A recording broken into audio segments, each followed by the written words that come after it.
You're listening to the Strongpreneur Podcast, where we're waging war on mediocrity.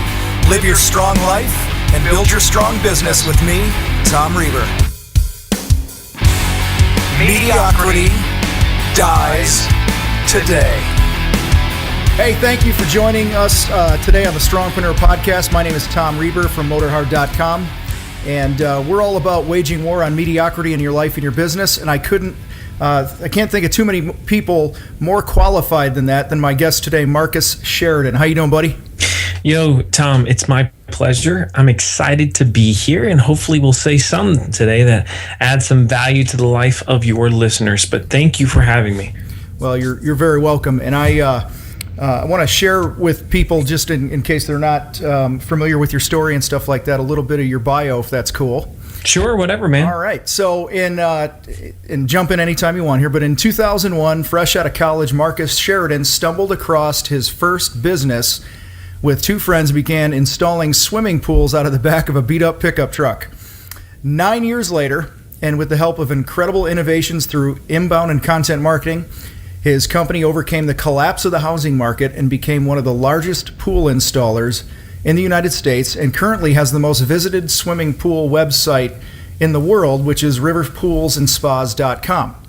Now, with that success, in late 2009, Sherian started his sales, marketing, and personal development blog called The Sales Lion. That's how I first found you.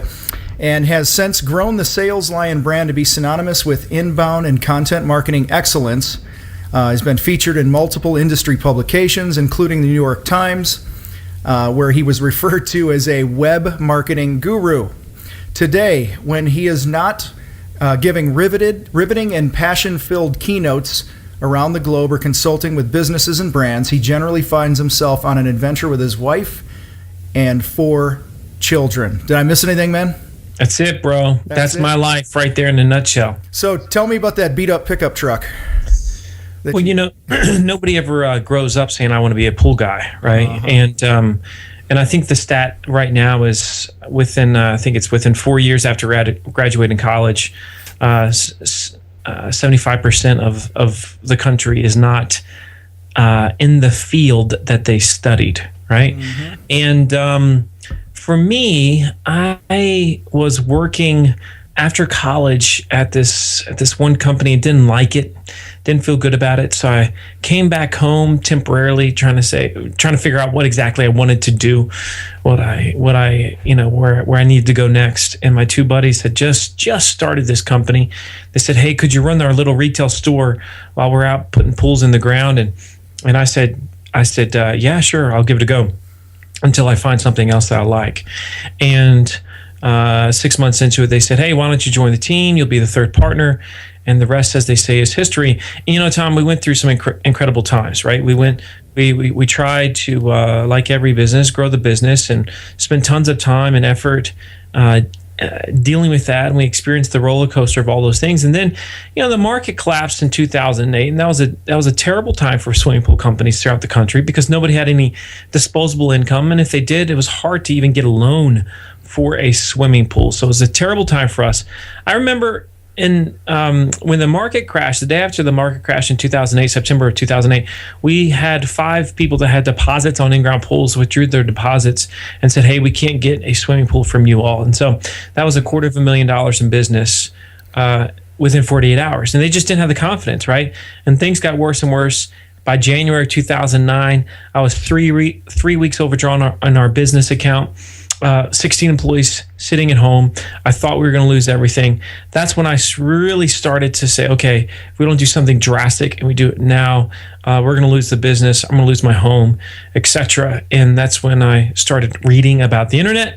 And everything I read, Tom, was pretty technical, but my mind doesn't work really in a technical light, right? Mm-hmm. So the way I saw it was, okay, so what you're telling me is if I'm a better teacher than anybody else, if I hear the questions like they're asking it about fiberglass swimming pools, and if I'm willing to address every single one of those questions individually on my website in what would turn out to be blog articles, we're going to be successful. So that's exactly what I did.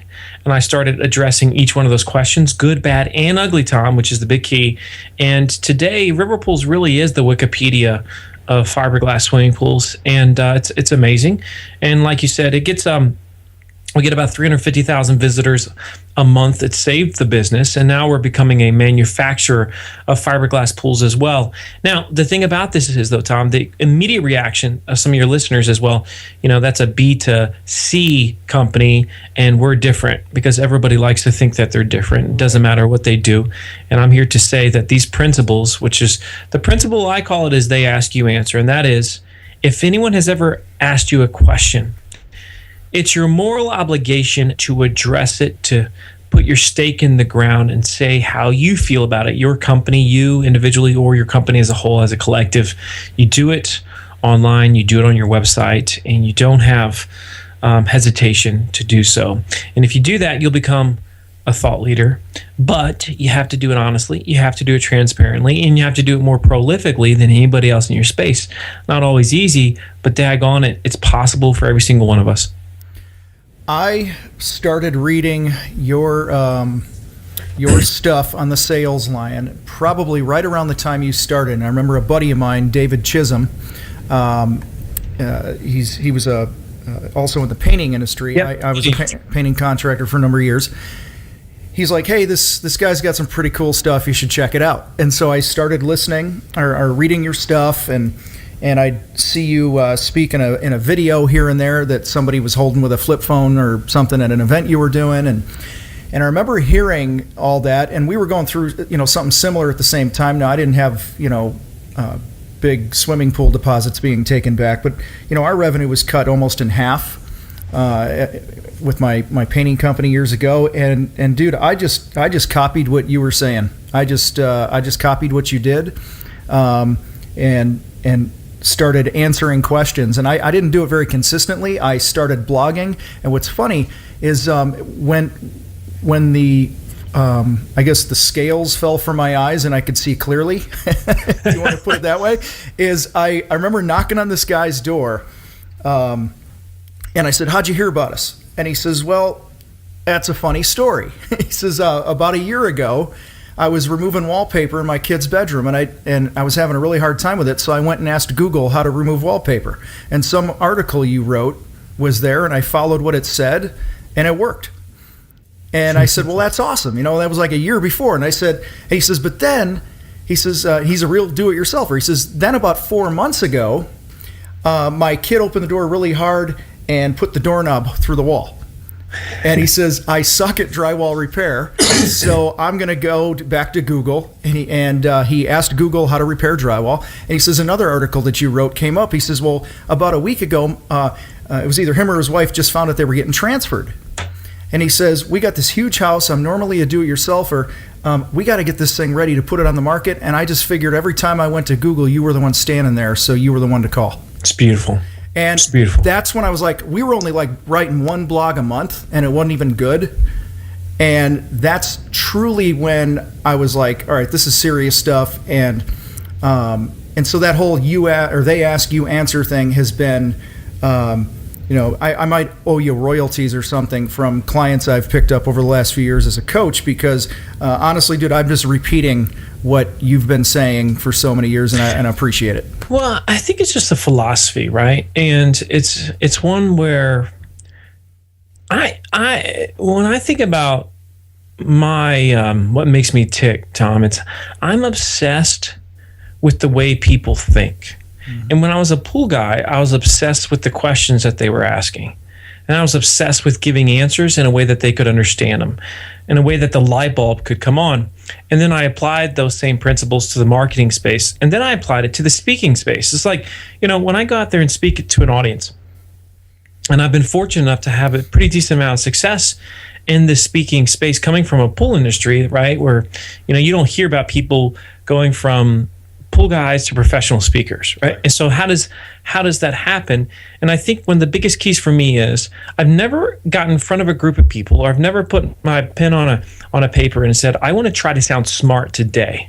Let's see how many people I can impress today with this, right? That's never the goal, because I think we all have got this perfect little BS meter, mm-hmm. especially when it comes to online, or when we're sitting in an audience, we can gauge somebody's intentions. Is it all about them, or is it about me?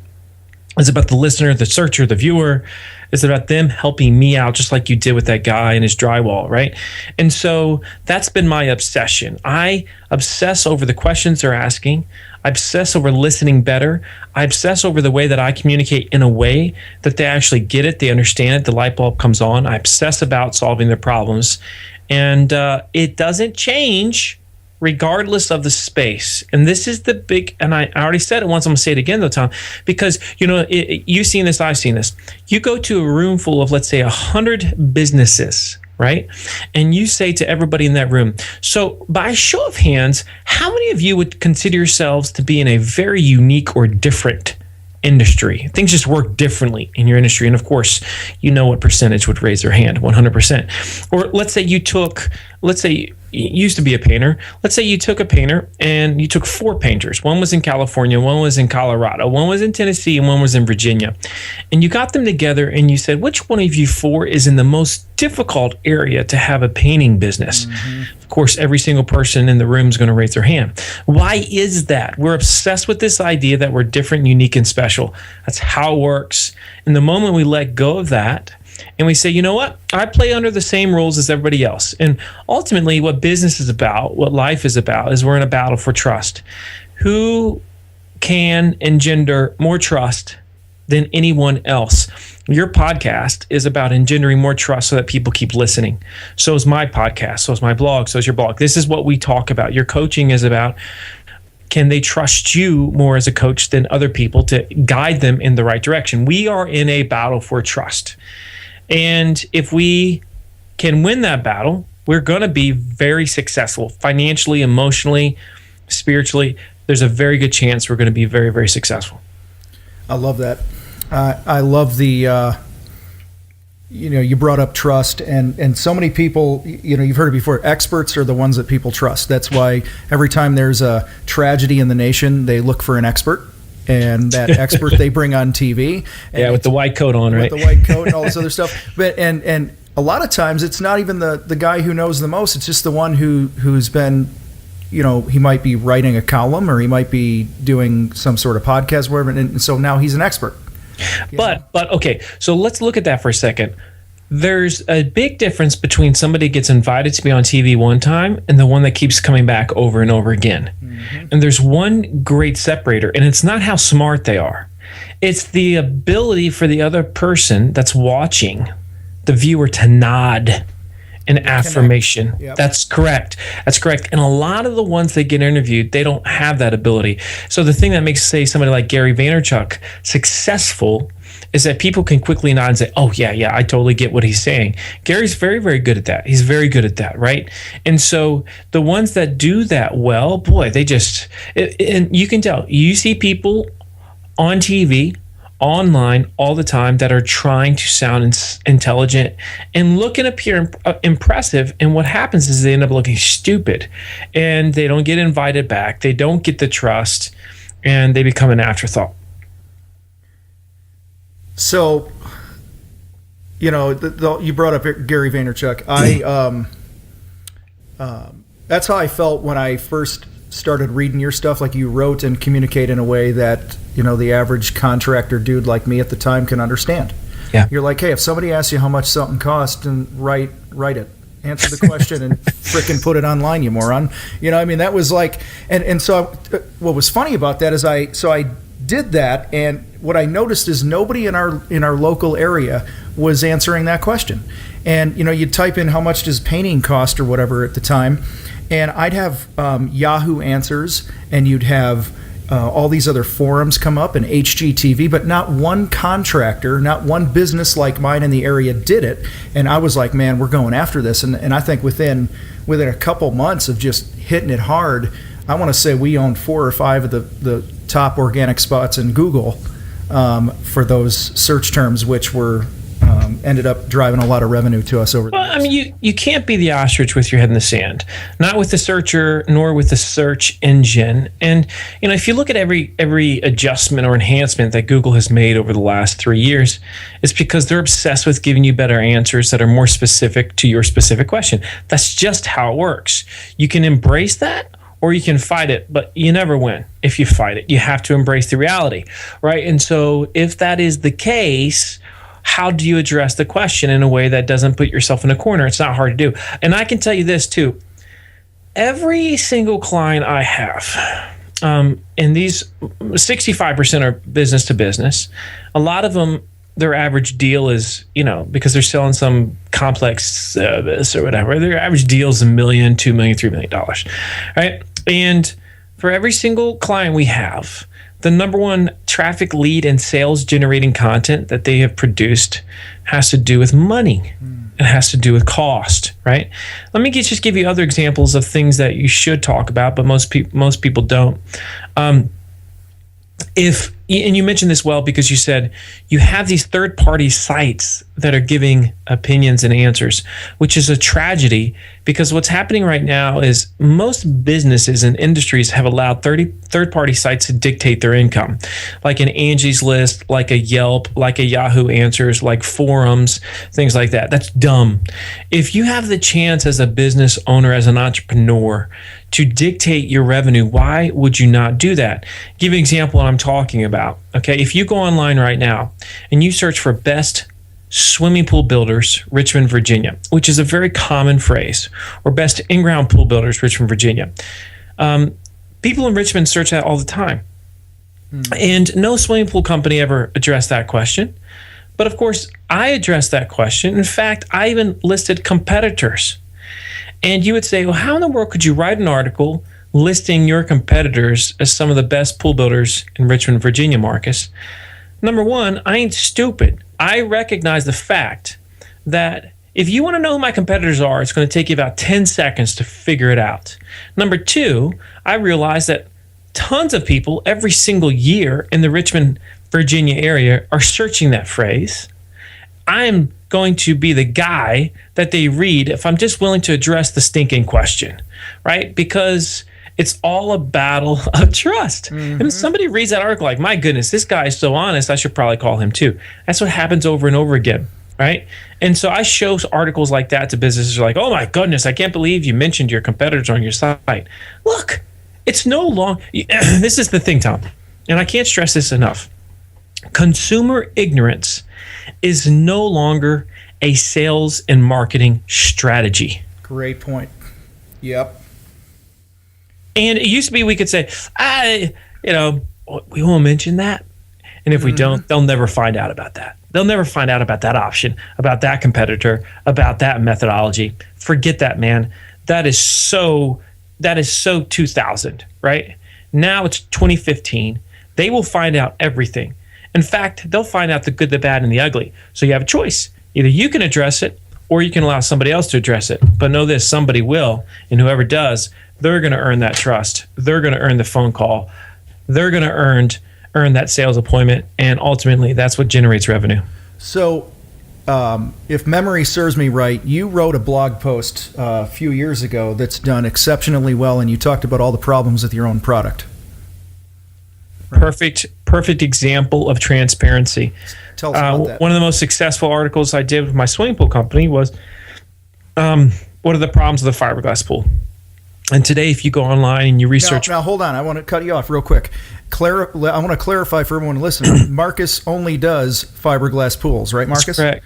Okay, that's so correct. He only does fiberglass pools and writes a blog post or an article talking about the most common problems with fiberglass pools. All right. Yes. Go ahead. Yes. And this is because, for years someone would come to me and say, okay, Marcus, be honest. I've heard things. What are the drawbacks? What are the potential issues of getting a fiberglass pool? And businesses hate that question. But you see, once again, if you're depending on consumer ignorance to be your marketing strategy, you're going to hide from the question. You're going to be the ostrich. And instead, I said, I'm going to embrace this because when it comes to sales, marketing, great communication, and this is like life in general, the greatest way to resolve concerns is to address the thing before it ever becomes a concern in the first place. So if you're smart as a business, you're going to say something like, let's say you sell fiberglass swimming pools. You're going to come right out and say, a fiberglass swimming pool might not be for you. Okay, might not be a good fit. If you're looking for a pool that's longer than 40 feet, it's not a good fit for you. You should probably go concrete. If you're looking for a pool that's less than 16 feet wide, more than 16 feet wide, you should probably go concrete. If you're looking for a pool that's deeper than 8 feet, you should probably go concrete. If you're looking for an incredibly customized shape that we do not offer, you should probably go concrete. You see, when you say all those things, Tom, all of a sudden the person's like, oh my goodness, I can't believe this company. They're the first one that's not BSing me, that's shooting it straight. And that's what every single consumer wants. I wrote an article on my marketing site. I wrote an article about some of the different problems with HubSpot. And so today I get leads when people are researching some of the problems with HubSpot, right? And that's one of the main things that I offer. Again, you have to be willing to address the good, the bad, and the ugly. And I'll stress it again. Search engines love this, and searchers love this, and this completely sets you apart from the competition. Yeah, that's, now you brought up an article with your other company, the Sales Line. And you mind if we dig into that a bit? Talk about the sales line? We can dig into anything. Let me say one other last point about this, and just getting down to psychology here. I love asking the question, what's more important in terms of psychology and the way consumers think? Is it more important that on your website you say what you are, or that you say what you're not? And of course, everybody, after they think about it for a second, they say, well, it's what you're not. And so then the question becomes, well, why is that? Well, there's a lot of different psychological reasons. Number one, because people don't do it. Number two, because the moment you tell me what you're not, that's the moment you disarm me, and I take serious interest in you as a business, and I start to qualify myself. You see, I don't want you to qualify me. I don't want you to tell me that I should use your product or service or company. I want to arrive at that conclusion myself. And it's amazing to me that everybody, once they think about this, Tom, they say, clearly you should talk about, it's more important they understand what you're not. But guess what percentage of companies and businesses say on their website, this is what we're not. This is who we're not a good fit for. One of the highest converting pages of the sales line is just that, a page that says what we're not a good fit for. And it's a very high converting page because people are like, I've had people tell me, I was working with this huge agency. They gave me a quote. You gave me a quote. You're obviously a smaller outfit, Marcus, but I read this page that you wrote and I said, my goodness, this is who I want to work with. But nobody does it.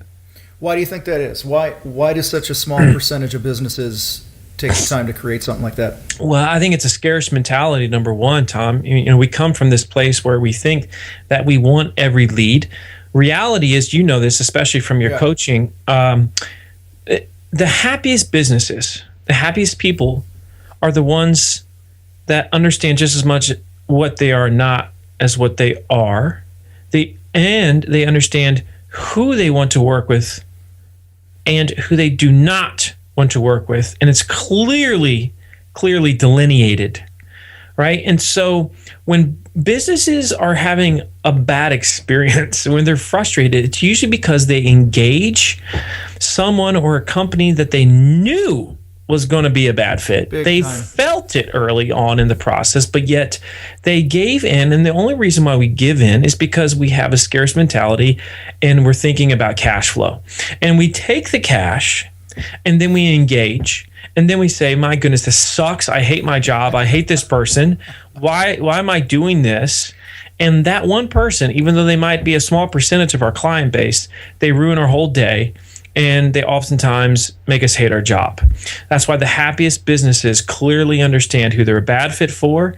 And they also understand that the power of content as a sales tool is profound, because great content should push someone down the sales funnel very fast, or it should push them completely out of the sales funnel very fast. You don't want vacillation. You don't want somebody just kind of hovering around the sales. No, in or out. And that's only achieved through incredible transparency and honesty.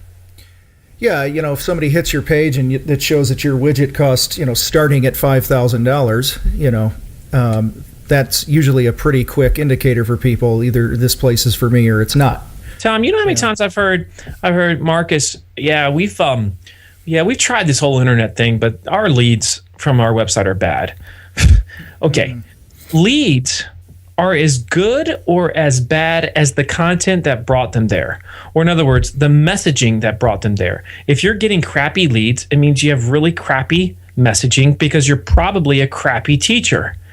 And I used to complain about my leads too. That's when I was resisting the reality of the fact that I was doing a very poor job explaining things. For example, I'd go on a sales appointment, and at the end, someone would say to me, "Oh, geez, I thought this was only going to be $15,000, and you're telling me it's 40? Oh my gosh, we don't have close to that much money. Oh no, we can't do this." No, I'd walk out of that saying that was the worst appointment of my life. I've wasted all this time. I can't believe that. Those people, they're so dumb, right? All these negative things that people say. And then once I actually became a mature person, I said, "Marcus, they're not the problem. You're the problem, brother, because you're a poor teacher. And until you start teaching better, communicating better, more cleanly, more concise, then of course you're going to get bad leads. You're going to have bad sales experiences. You know, life is about dances, right? You have the choice between good and bad dances. But my goodness, if you get in a bad dance, that can be a long song. Well, what's great about what you just shared was that you personally took it upon yourself to create better opportunities for you and your business. You know, you didn't just sit there and whine and gripe and complain that the leads were bad, but you looked in the mirror. You said, "Okay, what are the things that I can control?" And I find that the strongest businesses, the strongest business leaders, and the business owners really become their own turnaround expert. You know, looking in the mirror and saying, "Okay, let's just make a commitment to control everything we can control, and what happens from there happens from there." Yeah, no doubt. And I can't imagine, if I tallied up all the time I wasted going on, sales calls I shouldn't have through the years. How much of my life I would have had back. Then again, that's the education, right? So take me, talk to me a little bit about small businesses. Now that you're working a lot, doing a lot with the Sales Line brand and helping people do the stuff we're talking about here. What do you see as some things that the strongest companies, the ones that are producing the strongest content, that they're getting the most results out of, what are a couple things that they're consistently doing? Just a couple of quick things here. Okay, so number one, that they involve their employees, specifically their sales team, because the sales team is the one that's most in tune with what the prospect is saying and the major questions. Salespeople generally have some of the best answers, but yet marketing doesn't rely on sales. It's a big problem. Sales and marketing silos need to go the way of the dodo bird. They need to merge. And that's why sales needs to get on the front end of the buying cycle. They need to be involved in textual content and video content on the front end on the website. It's a tragedy where I see so many salespeople that the prospect doesn't know what they look like. They don't know what they sound like. They don't know their philosophies until they're sitting across the table the first time. That's a problem. That should never, ever happen. Not in today's digital world. That's inexcusable, yet it happens all the time. That's number one. Number two, the companies focus on content that will bring results. All right? And I see this so much that they say, "Okay, we're blogging." They're feeling good about themselves, but they're blogging about stupid stuff. I mean, stuff that, okay, maybe I shouldn't call it stupid, Tom, but it's stuff that never in a million years is it going to be truly lead generating content. Let me give you a perfect example of what I'm talking about. So I was meeting with an IT company last week, and what they do is they help do, if somebody's trying to outsource their IT, they would assist them. Okay. And so they had been, producing content and blogging and whatnot for the past 6 months, but they were writing articles like this, 6 ways to make your business run smoother. See, that's a dumb article. Right. Now, why is that a dumb article? Well, it's a dumb article because it's not a buyer-based IT outsourcing question. It's just not. And it is a very, very, it's not even close to the funnel. I mean, if you got the funnel, it's like miles away from that stinking funnel. And you don't want to be, that's a feel-good piece of content. That's all fine and dandy. It might do okay on social media. It's never going to get you a stinking lead. if it ain't going to get you a lead, if a prospect is not going to ask you that question, you probably shouldn't be talking about it, at least not at first. You got to prioritize. And when we engage with a company, we always say, okay, what are the questions you get all the time? What are the subjects you feel like we should be addressing? And then we'll rate them 1, 2, or 3. 3 being, this is significant, important. These people are asking this, especially when they're at the lower end of the funnel. And a 1 means, it's okay, but it's either top of funnel or not in the funnel. And we don't ever produce the 1s. We just don't. Right. We focus on the 3s and the 2s because we want to be addressing things. In other words, I'll give you 2 examples in the swimming pool space, right? How much does a fiberglass pool cost? That's a 1. Great article, right? Mm-hmm. Because that means that person is looking at a fiberglass pool. They're looking to buy a fiberglass pool. And if they're searching it, they're probably looking to buy within the next 6 months. Great, that's a 1. But if you say 5 things about a swimming pool you didn't know, say stupid. Right. Doesn't make any sense. It doesn't make any sense. But you see that daggone article in every industry, 5 things about such and such you didn't know. Yeah, and it's really about putting yourself in the shoes of your client and not thinking like the owner of the business that you own, right? Yeah, when was the last time you went online and you said, 5 things I don't know about? You've never done that. Never. So why would you, as a teacher, as a content producer, why would you write that? Now, if you have this massive audience and you're the Huffington Post or whatever, okay, but that's a social game. That's a click-through game. This is a different game that the majority of business, especially small businesses, are playing. I remember I was telling somebody a couple weeks ago that last year one of my kids got sick and middle of the night was laying on our couch, our leather couch, and threw up on it.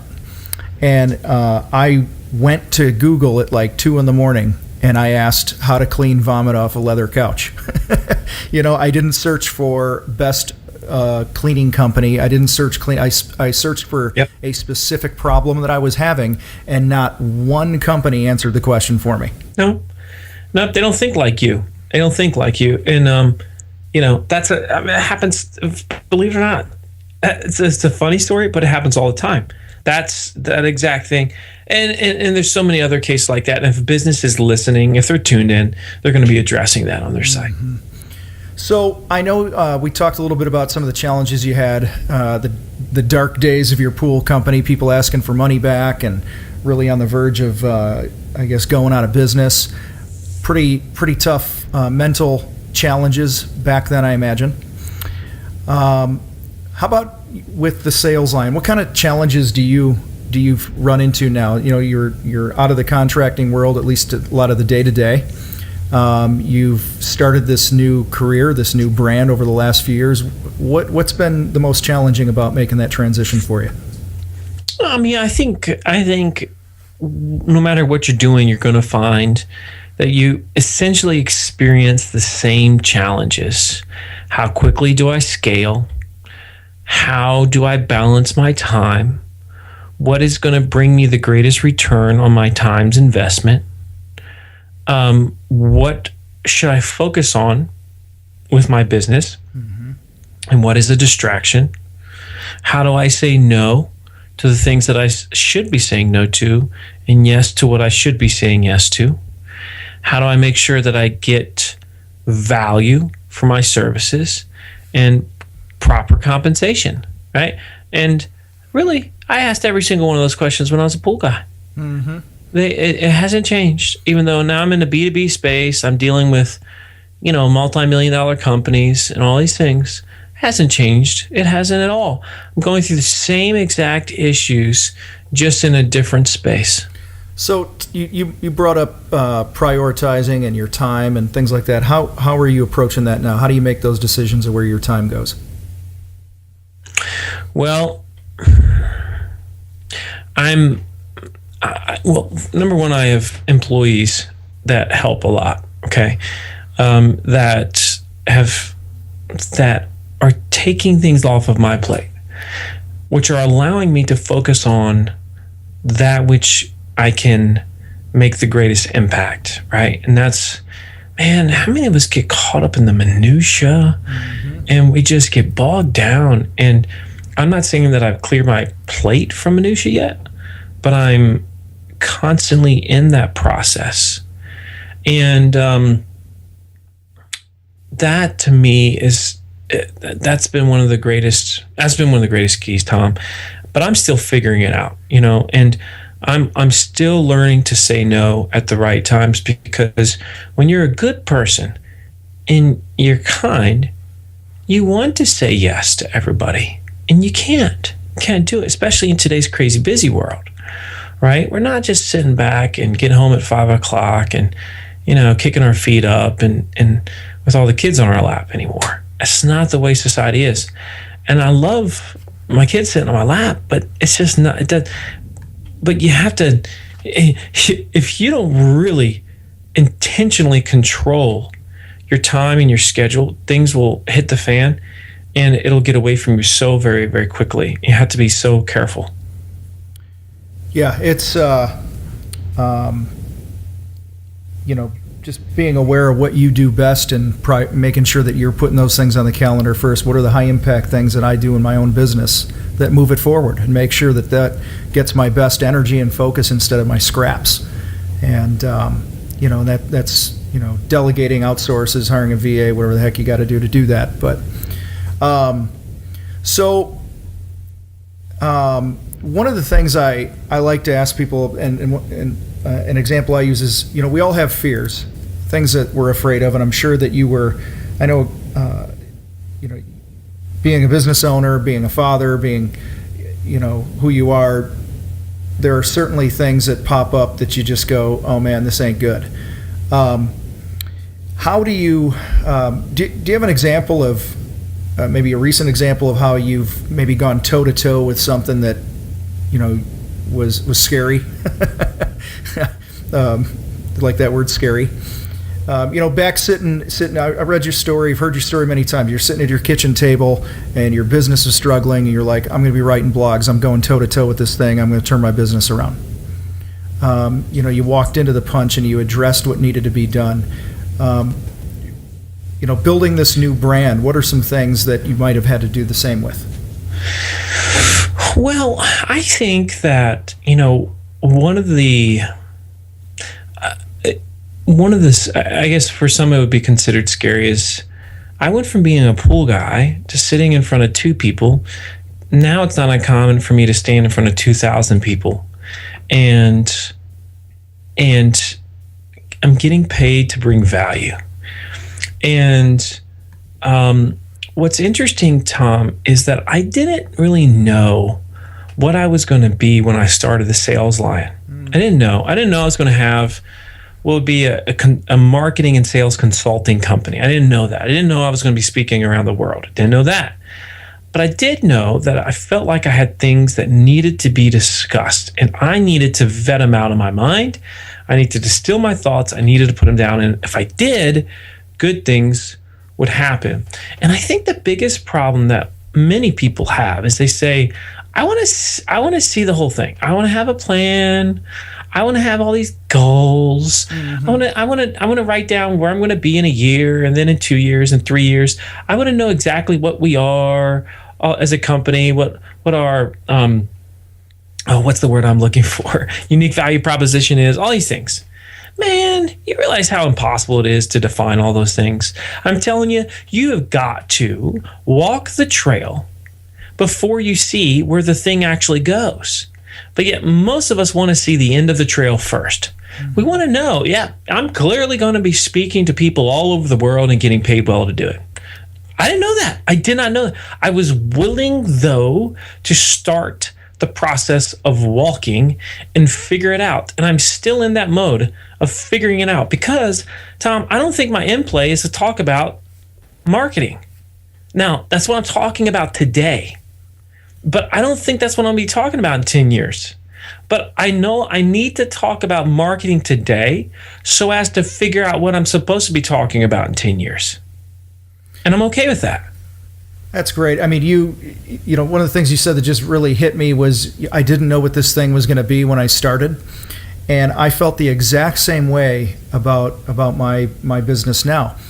And I don't know if you remember this, but you actually had a part in me selling my half of the business and moving on and starting this thing.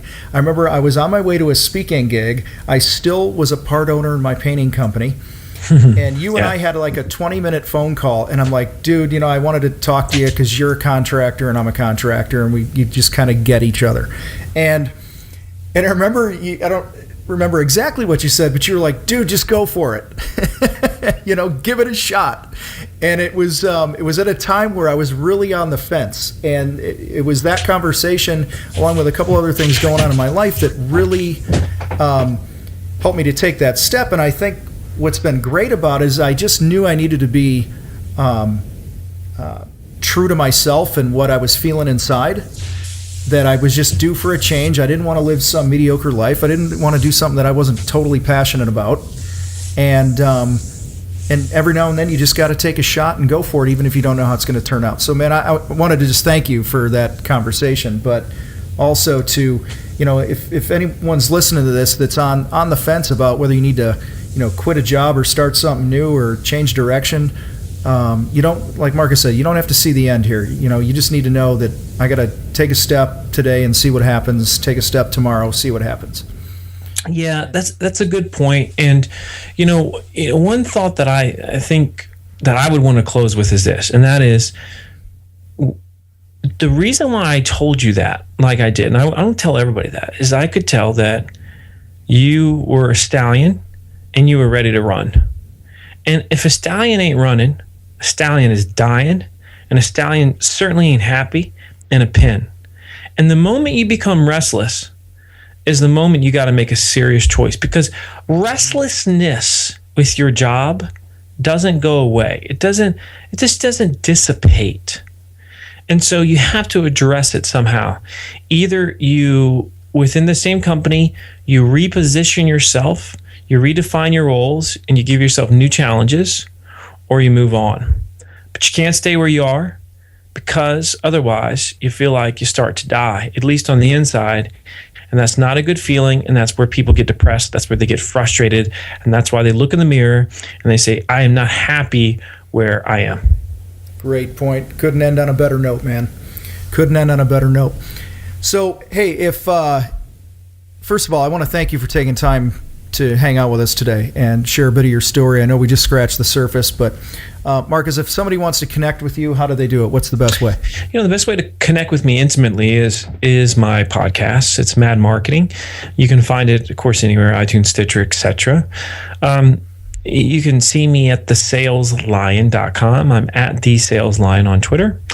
And my personal email is Marcus1 at thesaleslion.com. Tom, it has been a tremendous pleasure. Thank you so much for having me on your show today. Thank you too, Marcus. I appreciate it, and have an awesome day, man. All right, buddy. Hey, everybody, that's it for the Strong Printer podcast today. Take what you heard today. Take one thing, apply it, wage your own war on mediocrity, build a strong life, build a strong business. We'll see you next time.